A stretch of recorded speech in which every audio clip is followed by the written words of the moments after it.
Libadde Sanyu Gyerere ku Somero lya Kikaaya College Erisangibwa Bulenga Kikaaya ku luguudo ludde Mityana. Abatwala essomero lino abasomesa kw'ossa n'abayizi babadde bajaganya olw'okukola obulungi ebibuuzo bya siniya ebyokuna ebyakamalirizo eby'omwaka 2023.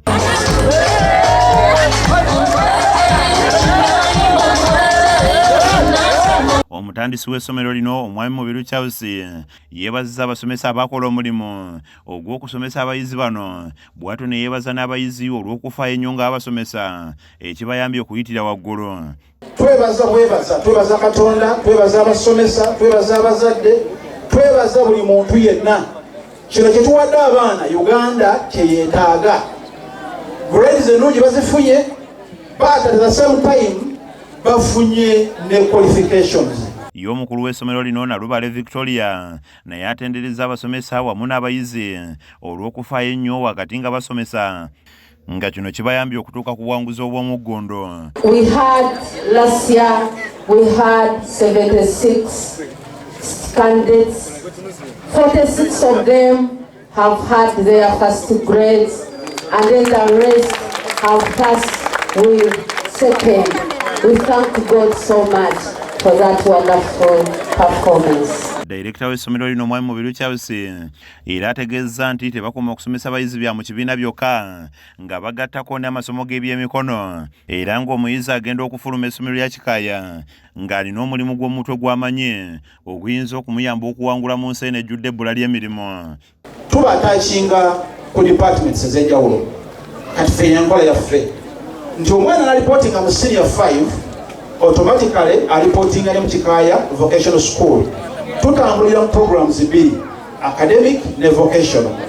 N'olwekyo omuzadde alina omwana nga yandyegombye ekiri mu Kikaaya, omuzadde ajje atwegatteko tusenge wano mu Kikaaya Bulenga miles 7 okuva e Kampala.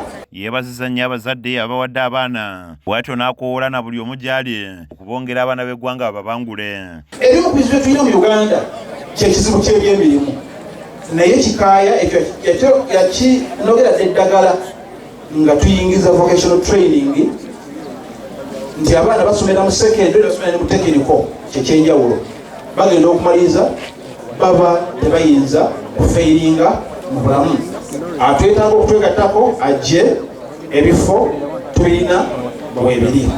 Abamu ku bayizi be tusobodde okwogerako nabo boogedde bibayambye okuwangula era ne beebaza director kw'ossa n'abasomesa baabwe olw'okubakwasizaako wamu n'okubakolamu omulimu ekibayambye okuyita ebigezo. Era nebaza Mukama nti nze omu ku abawaniridde ebendera y'essomero lyange guno omwaka.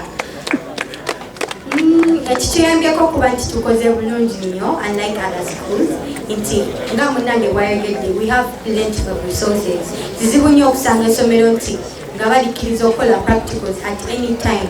Naye nebaza essomero lyange director nga tutaddemu ssente nti kyatugeetera nga kyateeka okukola practicals every weekend nga takirinamu bizibu despite nti chemicals za bbeeyi.